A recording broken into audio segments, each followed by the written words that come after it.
So we can start. Alec and me are going to do the next presentation. For those that you don't know me, I'm Theo. And here with Alec, we are members of the Gentoo infrastructure team, and we are working on migrating our CF engine repository to Puppet. And Alex here, has some experience due to his work about Puppet, and we are going to do. We would like to do a small workshop, so we can show to you what are all the benefits of using such a system. Before doing the workshop, we have prepared a couple of slides so we can give you an idea of what Puppet is and what it does and what problems it solves. And then we are going to a workshop where you can also participate. In order to participate to the workshop, you need to have the Puppet package installed in your system. We have prepared the commands for some distributions, for Gentoo, for SUSE and openSUSE, and for Debian derivatives. In order not to lose any time, Alec has prepared a set of examples so that you don't have to type anything, but you can just use those examples the way that Alec will show you. So please start doing, those that would like to participate to the workshop, please start doing this preparation, the installation of the package and downloading of the tarball, and put the tarball, extract the tarball somewhere in your TMP directory. Tell me. No, you don't need any special use flags. The use flags enable some features that we are not going to explain. Minimal is, you can do minimal because... I'm pretty sure it'll work fine. Yeah, it will work fine, yes, for our needs. So, let's first explain what Puppet is, what it does, and why it is so important for us. Assuming that we are sysadmins of a bunch of servers, we need some scripts to administer those machines in order to automate some tasks. We have two ways to do that. Either we write our own scripts or we use such a software that solves those problems for us. Well, we also need to create or attach some config files in order for our services to work properly. But the thing is that many of those machines could be identical, which means that we do a lot of duplication of work between the machines. For example, if we have two web nodes, why should we create or copy the same config files and the same scripts and start the same services in those servers while the machines are pretty much identical? Of course, if we are not alone and we are with a team, which is pretty common free software infrastructure team like ours, it means that touching directory files and writing scripts and putting them somewhere, that thing is difficult for the communication between the team members. The team members have to know exactly who did what and when, so we can be prepared for any problem, and in order to know who did a change and who is responsible for that specific service, for example.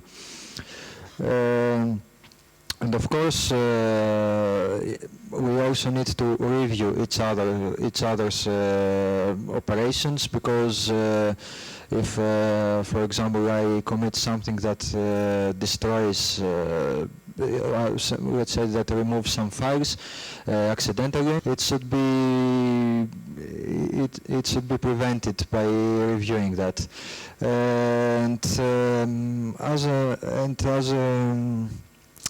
As a benefit, it would be good to have some automated testing and QA, some basic QA in those in those changes that we do.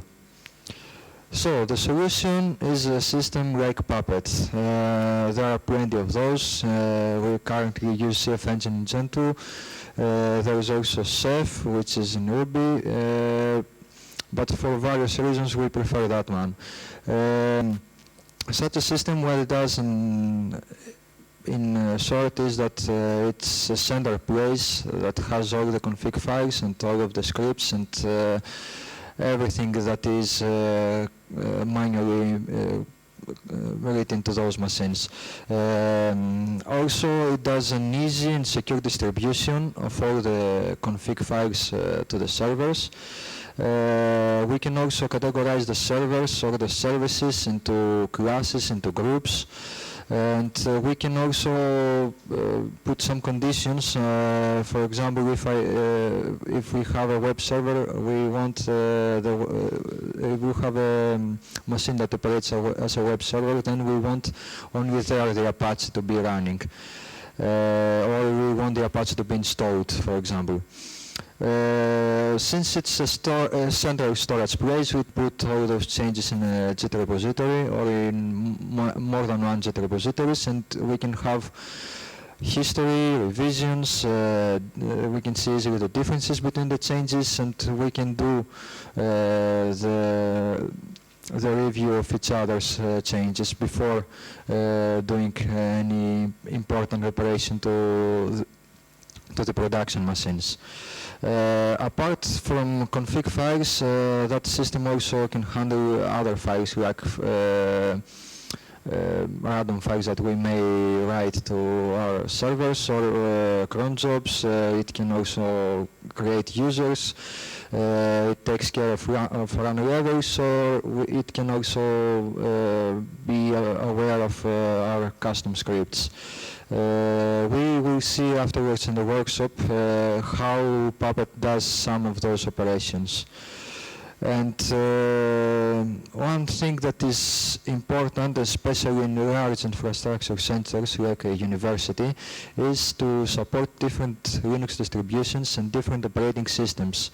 So, for example, Puppet has full support for Windows and for Mac OS X and for Solaris and for many Linux distributions as well. So, as we said, Puppet is a central configuration management system. It's an IT automation software, and it pretty much supports every of the dots that I showed in the previous slide. It's as a product, it's open source. It's written in Ruby. But it does not use Ruby it uses a declarative language, so the sysadmins don't write actually Ruby. They write a simple declarative language, which makes it easier to administer that code. Its structure is combined of some config files that are called manifests, and the manifests are put inside modules. So each module has one or more manifests, so we can categorize the modules. For example, we can have a web service module or a MySQL service module. Of course, as a matter of fact, it can also use plain Ruby if we want to write our own custom data types, apart from the ones that it supports, or if we want to extend its operations somehow, we can write some things in Ruby and or even create our own declarative language inside it. And apart from config files and scripts, it also supports other files that could be imported in the servers. They are put in special directories, and they are handled by a subservice that is called file bucket. And it also supports smoke testing, which means that it can do some pretty basic QA before committing stuff and prevent accidental mistakes. And it also has some templates, which means that we can put some variables in our config files. For example, if we have the sshd config file, we can put a variable to take the IP from the machine directly. So we put the same config file in all of the machines, and the system changes the IP according to the machine that it operates this action. Apart from that, it's also a community project, and the community has provided pretty valuable feedback to the project. For example, the community has created a web interface which is called Puppet Dashboard, and there is also the website forge.puppetlabs.com, if I'm not mistaken. Yes. This is the Puppet Forge, which is like a store where people can upload their modules and share it with the community. So it means that we have some pretty much defined examples from other people, and we can either extend them or correct them, and if we want, we can also give our patches back to the Forge, to the community. Yeah, I'm just going to jump in here. This is really one of the main reasons why I like Puppet over a lot of the other stuff. Chef and Puppet are very similar, but I feel like Puppet's community is at least 2 years ahead in terms of just engagement with other people. There are lots of large customers using Puppet, lots of people who give, the Forge is full of modules. A lot of them are bad, but there are some really good modules in there, and it's just awesome when, I want to go manage LVM volumes, and I can just go on the Forge, pull the LVM module down, and now Puppet manages LVM for me, and I just write some code, and all the LVM stuff is made for me, and I don't have to worry about writing some bash to make the LVM volumes and things like that. I think that's really the part that makes me happy the most. I mean, I could sit down and write it all myself. I don't have that kind of time, though, so it's nice to have people contribute back. And I have to say that even if some of the modules are bad, the system is pretty social, so you can comment there and say that this thing is bad, or you can actually send the patches with that system directly to the original author. And apart from that, it has a very good community, and it's a very good and active community, very helpful community in IRC and mailing lists. Alec actually is doing a great job in the IRC channel and helping a lot of people. And it has many conferences, both professional, both more social, for developers, for enterprise, many. Apart from the open source version of Puppet, there is also the enterprise version. The benefits are pretty much known, I believe. The companies pay those developers to implement some features or to get some more professional support. And the company behind Puppet is called Puppet Labs. Now we're going to say in a few words how Puppet works, although you're going to see it in action in the workshop later. The image that you see here is what happens in the background. So we have, in short, we have a number of manifests that are stored somewhere. The central server is called Puppet Master, which does the compilation of those manifests and puts them in a catalog. The catalog is like a revision number, so each client, when it tries to update its status, can see if the revision is forward or is older or is up to date. So the changes get applied with some queries, and after this short process, we get the defined system state. So it means that the good thing is that if we have some extensive manifests and some extensive code there and many conditionals, it means that we can get our system in a defined state regardless the state that it currently is, which means that we can get the system to the defined state even if it is just bootstrapped, or even if it's an old server that has a bunch of files there and a bunch of services running. And a few words about Gentoo support in Puppet. Unfortunately, the portage provider is not sufficient. Providers are the layers, the backends between the package manager and Puppet. They are called providers in Puppet terminology. So for a simple user or for a simple administrator, let's say, it could be sufficient, but for our team, it's definitely not, and we're going to have a lot of regressions if we do the migration right now. That's why we need to put some effort in that, in its official Gentoo support. So two features that we are currently missing is that it does not have slot and use flags support. It has some support, but it's still not sufficient. We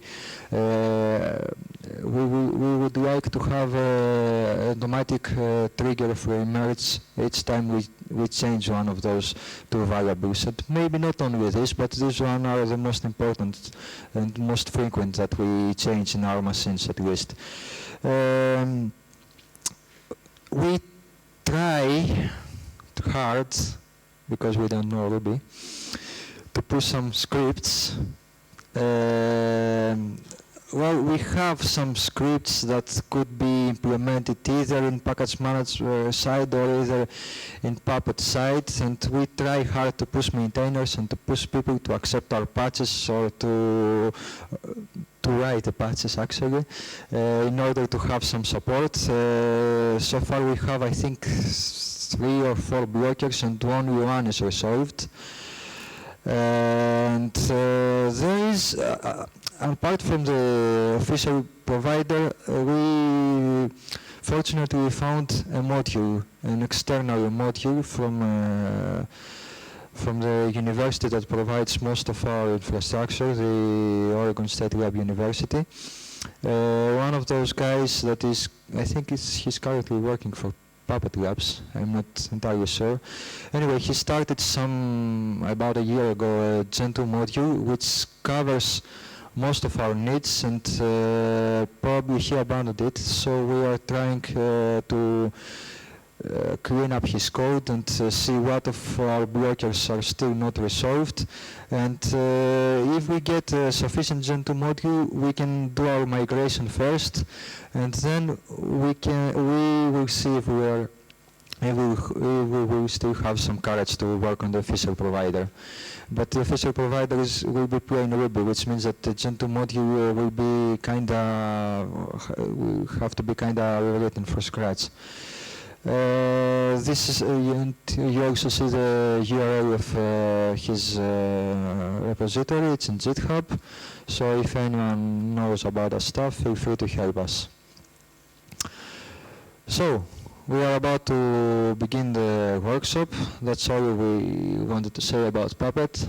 Do you want to say anything more before starting the workshop? No. Okay. That was good. So, who is going to participate? Okay. I'll be trying. Any questions before we proceed to the workshop? I just want to remark that the URL... Wait a minute.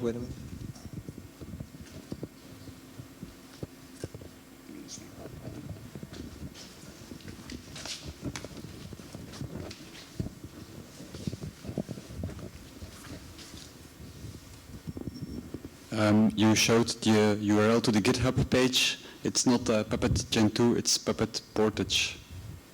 Just so you know. Okay. I need to fix that next time we give this talk. Excellent. I think I checked it. Maybe he You didn't check it well. Oh. Yeah, What he's trying to sabotage our presentation, probably. Okay. Alrighty. So I prepared some examples. Basically, we're just going to look at each one. We're going to run some of them. Can you show again the URL for the examples? What? The URL of the examples, maybe. Somebody wants to see. What? Yes, you can download this happy tarball and extract it. There's no evil in it. I did not set the evil bit. Does everyone have the tarball? Anyone still need the URL? Okay, good. Okay, so yes, we'll look at example 1. So this is a pretty simple example. Most of the examples at the top tell you how to execute them. Most of them, I mean, all of them are safe to run with the -- no op flag, as you see at the top. If you run it without the no op flag, it'll actually do stuff. I assume most of you don't want to add a user to your machine, so maybe not a good idea to run this one. This is an example snippet. Basically, we're just going to add a new user to our machine. So the user is one of the resource types we talked about earlier. Did that? Okay, good. So Puppet can manage lots of different things. It can manage files. It can manage users. It can manage packages. And this is an example of a user. You can set the UID, the GID, the shell, the home directory. Managed home being true means it'll make the home directory for you. We have this ensure attribute that says present. You could also set it to absent, which would remove the user. And some of you are probably wondering, like, well, where the hell did you get all this crap from? And what does all these mean? How do I look them up? So you can run Puppet, resource. What was it? Describe? Describe user. No, it's not quite it. Puppet describe user. Yeah, that one. You can pipe that to less. And this will basically give you the help for each type of resource. So if you're trying to write one, you're like, oh, I don't know what the field is for this thing I want, or what available fields are there. You can look them up, and you kind of get this help here. I really like it because it's really interactive. I don't have to go to a web browser. I can just be in my shell and, you know, go look up what I need and then go back to my editor and fiddle. So that's really cool. And then, so if we head N5, oops. Let's snag this line here.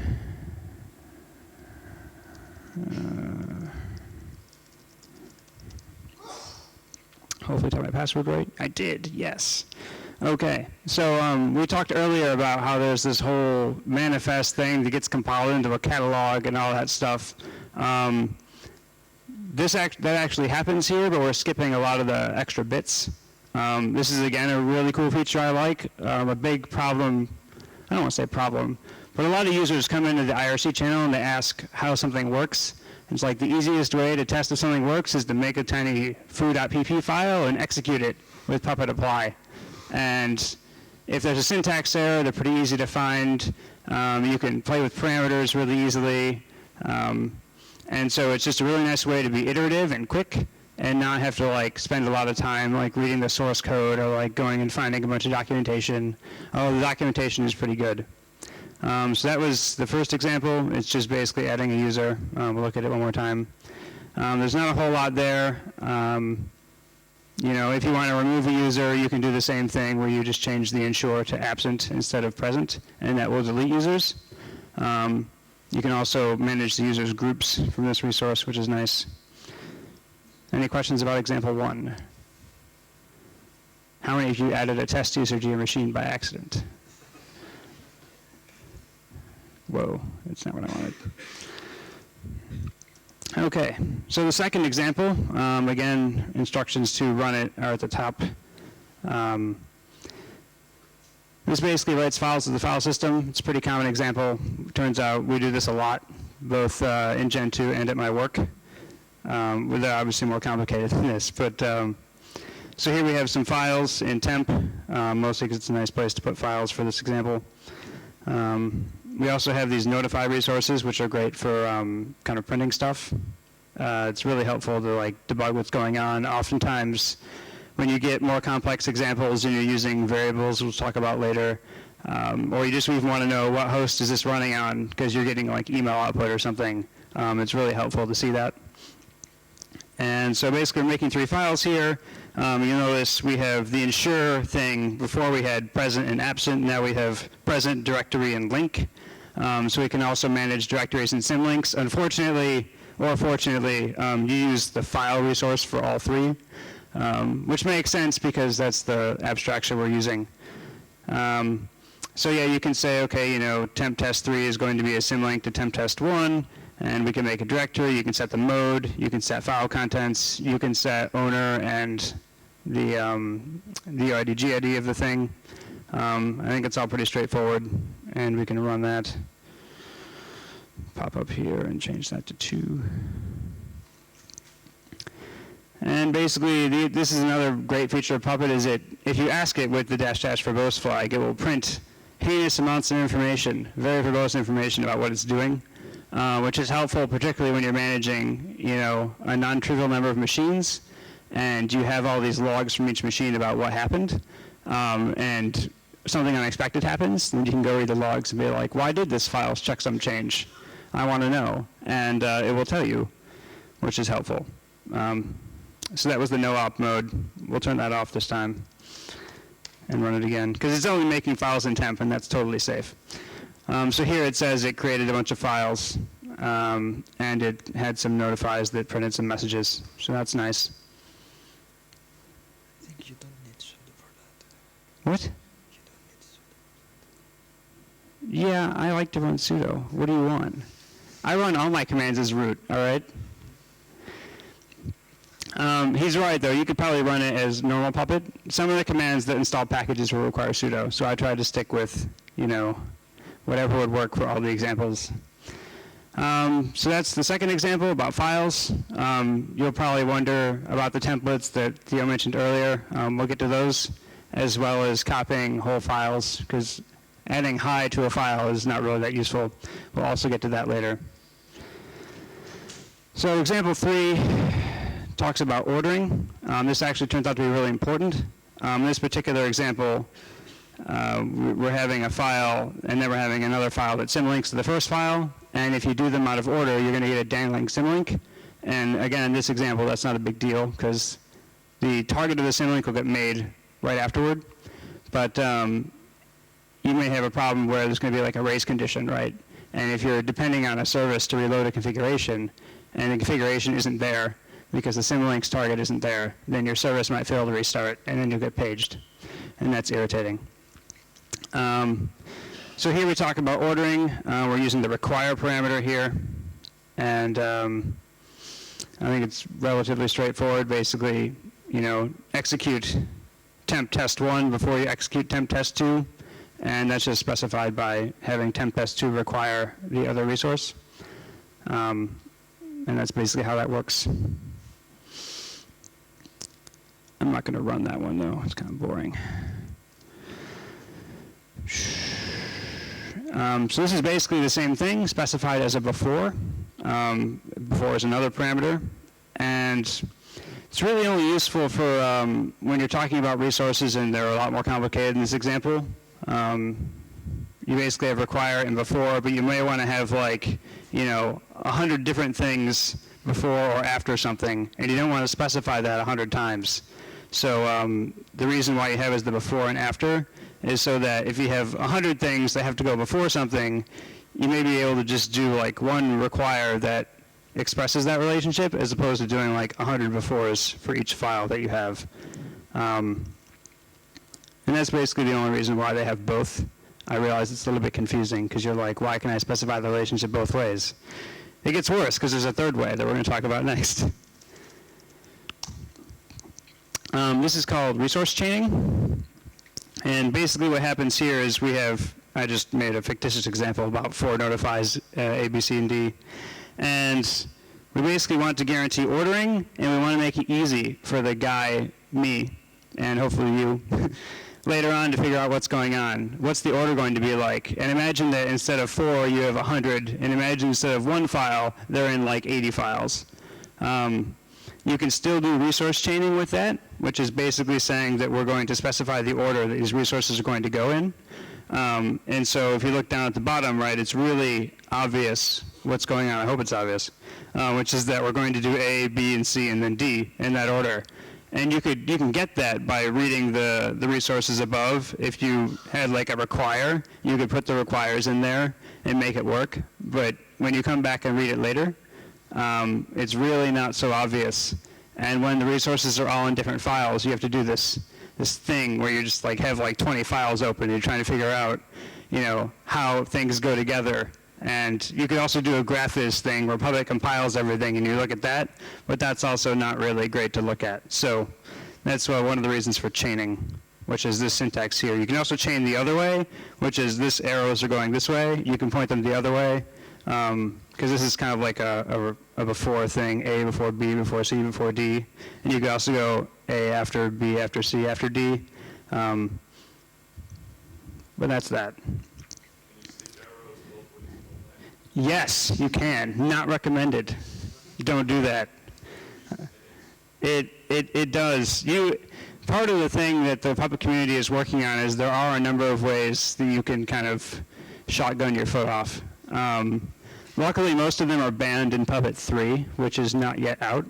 A lot of the badness was kind of deprecated in Puppet 2.7. It will throw warnings and yell at you, but it will still run, and in 3.0 it won't run. It'll fail to compile, which is good.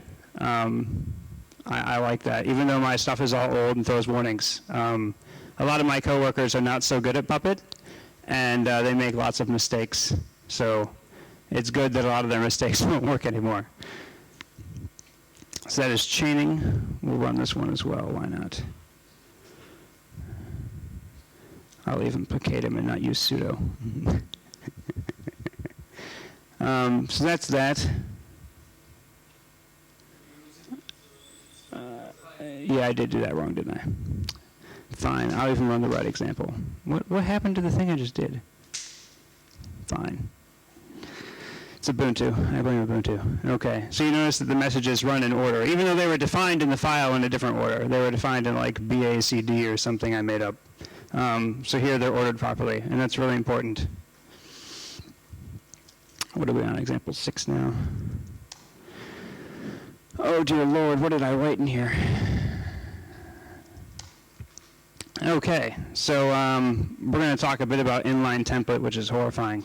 So I talked earlier about putting the content of the file and having like hi, and that's not really useful. And having static content for files I wouldn't really consider it very powerful. There's tons of other tools that have done this already. But templates are a little bit neater. Here's something I had to do for work recently that I put in here. It's kind of scary. Imagine if we wanted to implement some kind of custom timeout. We can make a variable out of it. And so we make this file. I just called it temp test4. And so we're going to set the content of the file to be the result of this inline template function, which is a function that comes with Puppet.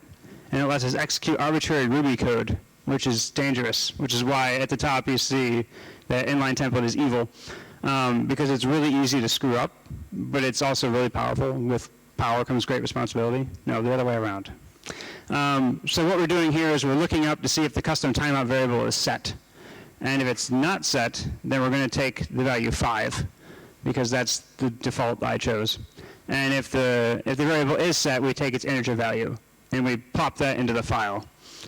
And you may think, well, that's not very useful. But it turns out for a lot of the stuff, at least that I do at work, I manage a lot of workstations with Puppet, and a lot of users have preferences, and they want to express their preferences, but I want to express default preferences as well, and we kind of fight over whose preferences get taken. So this is actually a pattern we use a fair amount, so that the default preferences for my team are here, and the user can specify their own preferences, and we take them and put them in files. Not necessarily an inline template like this, but in other configs. You can also do a more complicated thing. We manage apt pins with some inline templates. So this is a horrifying example of you can specify some variables down here. Apt pins are actually a terrible syntax, but this is the best example I could find. And so we basically have these variables, and then we'll call this inline template, and the inline template kind of takes the variables in its namespace so that when it's executed, it iterates over these lists and prints out the right apt pin. And then we'll write that to disk, basically. There are other ways you can use inline template, but I think for most of them, you're going to want to use a normal template, which we'll get to in a couple more examples. Yes, execute. That'll be awesome. Puppet can manage packages. There is one kind of nick with it, which is that although Puppet is cross-platform, it runs on Windows and Linux and Mac, and even if it just runs on Linux, there's still like 5 or 6 different packaging systems, and none of them name things the same because they suck. So, or even if they name things the same, they don't do versioning the same. So like this SL package here, like I took the Debian Ubuntu version, that will totally not execute on Gentoo because there's no SL. I don't think there's a 303.16. That's probably not true. So this is a solvable problem, luckily, which we'll solve later when we talk about conditionals. But here's just kind of like some examples. You can ensure that a package is present or installed. You can ensure a specific version if you want a specific version. You can also deinstall. You can also remove packages by saying ensure equals absent. Another neat one that I didn't list here is you can say ensure equals latest, which will always update packages in case you always want the bleeding edge. All of these, again, it's just an overlay over your package manager, so you're not going to be able to unmask things with this yet. I think we're thinking about trying to implement that in the Gentoo module that we talked about earlier. What? How? Okay, it's done in the module, I guess. Theo must have been working while I wasn't paying attention. But yeah, so it's just a layer over the package manager. So whatever the package manager sees is what you have available. So it's not like if you say latest, it's not going to go unmask the 999 CVS version. That would be crazy. Since you mentioned it, in the Gentoo module it has support for masking, unmasking, and everything under etc portage, actually. All operations under etc portage. It lacks mostly support for make.conf. Yeah, but you have to write more stuff than this. You have to explicitly say, I'm going to unmask, openRC, and then it will work. Yeah, it has a class. Yeah. I think it's I'm not saying it's not available. I'm saying like if I just type package latest, it's not going to go unmask the latest package. I have to explicitly write in my manifest unmask the latest package of foo, and then package foo ensure latest, and then it will give me the bleeding edge version. Yeah, in short you use another class which is a layer to the package class that does the unmasking along with installation. Yes.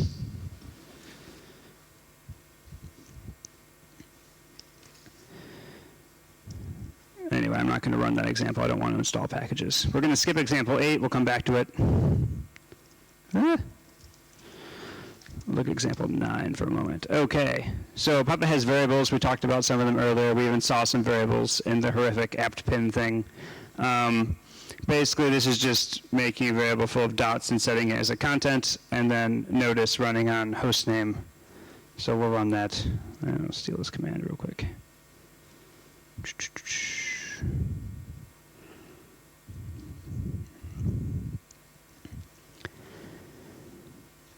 Okay, so we see superclass main running on goats 5. That's my host name. No one's surprised by that. And then we see that it's going to make a file temp test 5. It says, oh, the current value is absent. It should be present. Well, it should be file. And if we run it without no op, it'll make some stuff.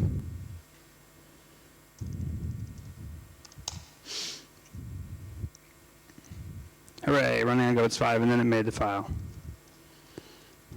Temp test 5. Hooray, it has some dots in it with no new line. That's icky. So again, printing the host name, not the most useful thing, but you can print other things. And some of those are really useful, particularly for debugging. So what example was that? Was that 9? Yes, okay. Example 10. There's a host type that manages the host. So things like Etsy hosts, it'll like put the right, mappings for your local host, so that stuff works. It'll set the host name and that kind of thing. We'll also talk about factor briefly. So you saw earlier I used this variable called $, 2 colons, and host name. It's kind of like a built-in variable. It turns out that Puppet ships with this other tool called factor. So we'll run sudo factor -p. Okay, we're going to pipe that to something else. All right. So this is factor. This is a tool that probably got installed as a dependency of Puppet when you installed it. Basically, it's a list of small Ruby libraries that give you key value pairs about your machine. So you notice the host name's goats5. I'm running as root, my IP address, probably my MAC address, manufacturer, SSH key, fingerprints, all that kind of good stuff. What a lot of people do is you can like throw this stuff into a database. So you can kind of get like host status and host reports. The Puppet dashboard that Theo mentioned earlier will list all this stuff, and you can do searches and things like that and be like, hey, give me all the hosts that are, type Nakona, and it will possibly tell you. So that's pretty useful. And we can also use these in our manifest. We can say like, hey, machines that have less than 512 megs of RAM, I don't want those anymore. So I'm going to, print out whenever the machine doesn't have enough RAM, or I want to print out the MAC address whenever Puppet runs so that I can see machines that aren't, I don't know. Or may I want to print memory free so that I can see when the memory is low. But in general, it's mostly just like doing stuff like putting the host name in the right place. You can use the host name in your manifest, or you can also write custom facts. That's what we do at work a lot. We probably have 20 or 30 custom facts, and we use those to mostly write more complicated manifests. So that's a bit about factor. It's really, really easy to extend. It's probably like 10 lines of Ruby to write a new fact, and then it will show up in this key value pair thing. Right now, most people are running factor 1x, basically, whatever the 1 series. The 2 series is hopefully going to be out soon. It's going to support more complicated types. These are just key value pairs. They're all strings. It really sucks because they're all strings, because you want to have like a Boolean fact, but you can't use it as a Boolean. You have to use it as a string with the word true or false in it, which is kind of crappy. But yeah, factor 2 will have better kind of like type annotations, and also support like lists and key value pairs and stuff like that. Lists and hashes basically are the 2 main things they're working on. But they also have to add more support for Puppet for like querying it and using it in a kind of intuitive way, because right now it's kind of complicated. So that's factor. If we look at this example briefly, you'll notice that all the variables have double colons in front of them, and that's a namespacing issue. This is actually one of the things that they are fixing in Puppet 3. In the older versions of the manifests, if you just use $hostname, it will look in the local namespace first, and then it will look in the global namespace. So it was relatively easy to accidentally, mask global facts by making a local variable with a fact name. This ended up burning a lot of people. I mean, it's sad that they got it wrong, because it's a pretty simple concept. Even Bash has local and global variables. I mean, come on. So that's why if you want to reference a fact, you want to reference it from the global namespace, so you don't accidentally use a local that shadows your global variable. So that's why those colons are there. Okay, so that was 10. Let's go to 11. The knob goes to 11. Okay. So here we're kind of setting up the NTP service, right? So we can use the aforementioned facts we talked about. Basically, if the thing is virtual, then we're not going to use NTP, so we're going to turn it off. And if our machine is not virtual, then we are going to turn it on, basically. Actually, I lied. This package is wrong. We're going to fix it now. That goes in there. Holy shit. Stupid trackpad. Okay. Now it's not horribly buggy. Excellent. I'll git push it later. What the fuck? GNOME. This is why I don't use Ubuntu. Wait, no, I do. I lied. Okay. So the reason I added the package resource outside the conditional earlier is because I was like testing to make sure these examples worked, and it's like there's a require down at the bottom, and it requires package NTP, but there was no package NTP, so I added it to the top. And then I realized that why would you want to even install NTP on a virtual machine, because you're supposed to use the clock from the DOM0 or the hypervisor and not your other clock. And then I realized later on that you should just move it down into the second part. So this is the part where, again, facts are always strings, so I can't say this. Oops. That will never be true. And that part sucks. So hopefully when they release factor 2, whoa, When I release factor 2, it will work, but for now we have to quote it. And basically on virtual machines, we'll get a notify and we'll stop NTP. Otherwise, we'll install NTP and make sure it's running. It's pretty simple stuff, but so that's how that works. I hope I don't have to explain too much about ifs. They're pretty straightforward. This is the case statement, same kind of deal. We talked earlier about how package names differ between distributions. This is one of the ways you can solve it, is you basically case an operating system. There's not a bug here. There we go, now it's right. You can basically case an operating system, which is a built-in fact that basically says what you're running. I don't know what it says on Windows. I'm pretty sure it says Mac OS X on OS X. And on Linux, it tells you what distribution you're running. So we can kind of like change the names, right? We could say, okay, on CentOS and Red Hat, we're going to use HTTPD. On Debian and Ubuntu, we're going to use Apache. And we could even add Gentoo Apache equals Apache, because it's just, there's no number at it. Huh? Yes. So I was actually going to change it to be regular expressions, which you do with like this. Yeah, I'll go something like that. Or Red Hat. And then we can just delete this line. And the same thing with the other ones. Either way, it doesn't really matter. And then this other thing here is a new function we introduced called fail. Basically, if your operating system isn't in the list, you'll get a message saying, hey, it failed to compile, which will probably happen if I ran it on Gentoo, because Gentoo's not here. And then this is where we set this variable here, $Apache, and here we use it. We say, hey, $Apache ensure latest, and that will keep it up to date as far as the package manager is concerned. So yeah, I mean, case is just like case in most languages. The first match is taken. There's a default. There's a Puppet style guide online and a linter that you can download. And so like the style says that you always have to have a default case. It's actually pretty useful. Otherwise, it's pretty easy to make a mistake if you don't. And so I just highly recommend it. Even if it's just, you could delete this fail, you could say, okay, maybe the default case is just to do nothing. And that might be okay. It isn't okay here because we're using the variable right down below, and if the variable's not defined, then you're going to get a different compiler error. But in some cases, maybe the default is just nothing, and I only want a special case, some operating systems, to do something.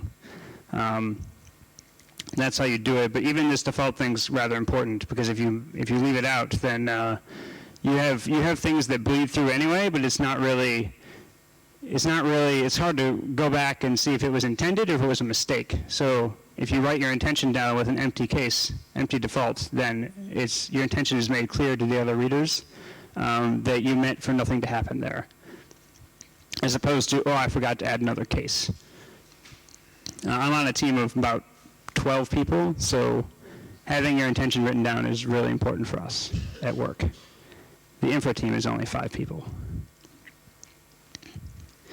Okay, so those were the easy examples. Theo talked earlier about modules, and we haven't actually looked at any modules yet. These are all just like really simple examples, just a straight file with some resources in it. These are kind of the building blocks, right, of Puppet and how you build more complicated things. So we're going to look at one of the complicated things now. So there's a modules directory and an SSH module inside. Actually, we're going to CD into that first. Oops. Okay. So we have these 3 directories: files, manifests, and templates. We're going to look at the manifest directory first. There's another .pp file, which is the Puppet DSL. I'm going to open that a little less. Okay. Ignore the thing at the top. That's a lie. I should delete it. Let's do that. I was copying old examples around here. Okay. So this is kind of a module for SSH. Lets you configure SSH. And so the first thing we're going to do is install this openSSH server package. Probably not the right name for some OSs, so maybe in a second revision we're going to have to add a case on operating system to install the right package name. We're going to basically ensure that the package is there. We don't care about having the latest SSH. I don't know, maybe we do. and we want to install the package before we drop this file in the file system. And then the next resource here is we're going to drop an SSH config for the client. The mode's probably wrong. Maybe we should fix that. Set it to 0755 or something. What? SSH will refuse to run that file. What? It has a permission check on it. It should be 644. Whatever. SSH is dumb. Fine. Really? It might be complicated later. Okay, whatever. So then we talked earlier about copying files wholesale instead of like having content equals hi. I want to have content of some file. And this is how you do that here. This is the syntax where you have puppet : / / which is a special Puppet URL, and then modules SSH config. And that basically says, hey, look in the SSH module in the files directory and snag this SSH config file and plop it on the file system in this path. So that's how you basically copy files. For anything that's going to be used in production, you really want to use modules for. Otherwise, you're going to be in for some pain later. And again, we talked earlier about the Puppet Forge, and the Puppet Forge already has lots of modules you can use. There's even an SSH module. It's probably much better than this one, which I wrote in like 2 minutes. So we also talked about templates and having more complicated templates. So this is an SSH config I just basically stole from Ubuntu and then added a template to. So we'll look at the template in a minute. But same kind of thing, we're going to say, hey, drop this file at this path here, ensure it's a file, this is its mode, and its content is going to be the results of this template function. And we'll look at the template next. And then we'll go back to the service when we're done. How about that? So if we get out of the manifest directory, and we just look in files first, there's some really crappy, horrifying SSH config. Hooray. It's basically the stock Ubuntu config I copied into here. There are no templates in that. It's a straight file. Nothing will parse it. It'll just get dropped right. What the fuck?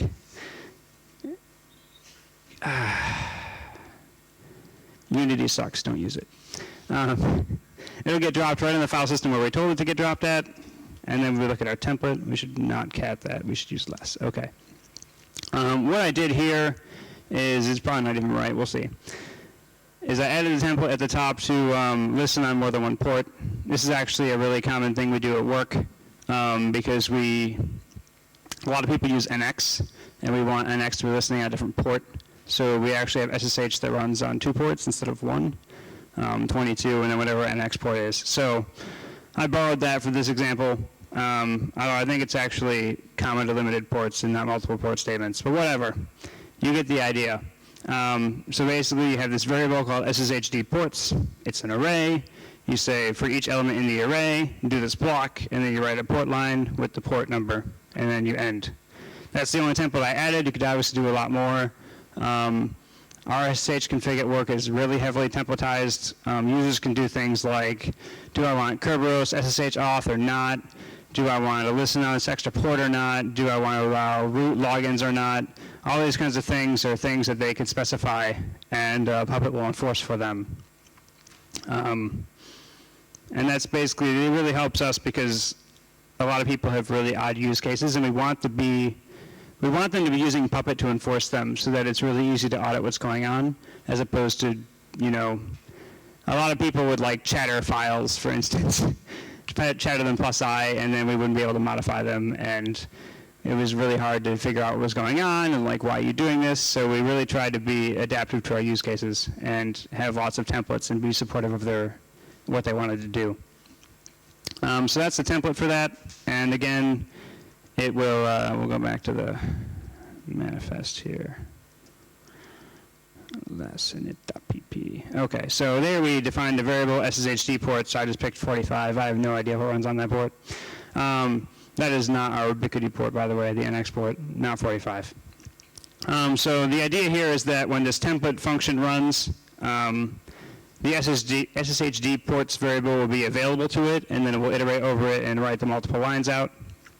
And the last thing we're going to talk about is the service block. This basically says, hey, you should start the SSH service. And what will happen is that we basically ensure running means started. Enable equals true means started on boot. And has restart and has status are these kind of like hacky things they had to add because at some point, some init systems on some platforms, you couldn't use restart because it didn't exist, and you couldn't call status because it didn't exist or it was broken. I guess both of those things happened where you'd have like some service and you'd call status and it would always be off, even if the service was running. And you're like, well, that's useless.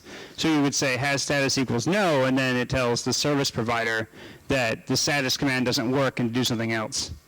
The same thing with has restart. You could ask it to restart, but if the restart script is broken, then restarting it might do something bad. And that tells the service provider not to do those things. So in this case, SSH supports both of those, obviously. So we tell it, hey, these are available, you can use them. The last thing here is the subscribe thing. And you'd like to think it's some kind of iNotify subscription, because that would be really cool. It turns out it's not. Basically what happens is it tells Puppet, it's another kind of ordering thing. Basically it tells Puppet, hey, if you ever touch the etc ssh dconfig file, you should notify this service. And then what happens is when you touch the file, the service will get restarted or reloaded, depending on what's going on. And that's basically what that's for, so that if we touch our SSH deconfig, we'll restart SSH afterwards, in case we want to pick up those changes. And that's what that subscribe is for. And that's all the examples I had, so does anyone have any questions? Yeah, that's pretty much what we wanted to talk about. We don't have time to talk about anything else. There are many of things that we could say, like for example how the master and the clients communicate, and so a live example maybe, but we don't have that luxury of time. So we'll proceed with your questions now.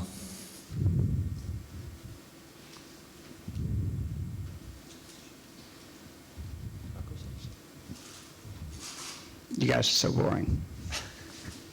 All right, cool. Thanks.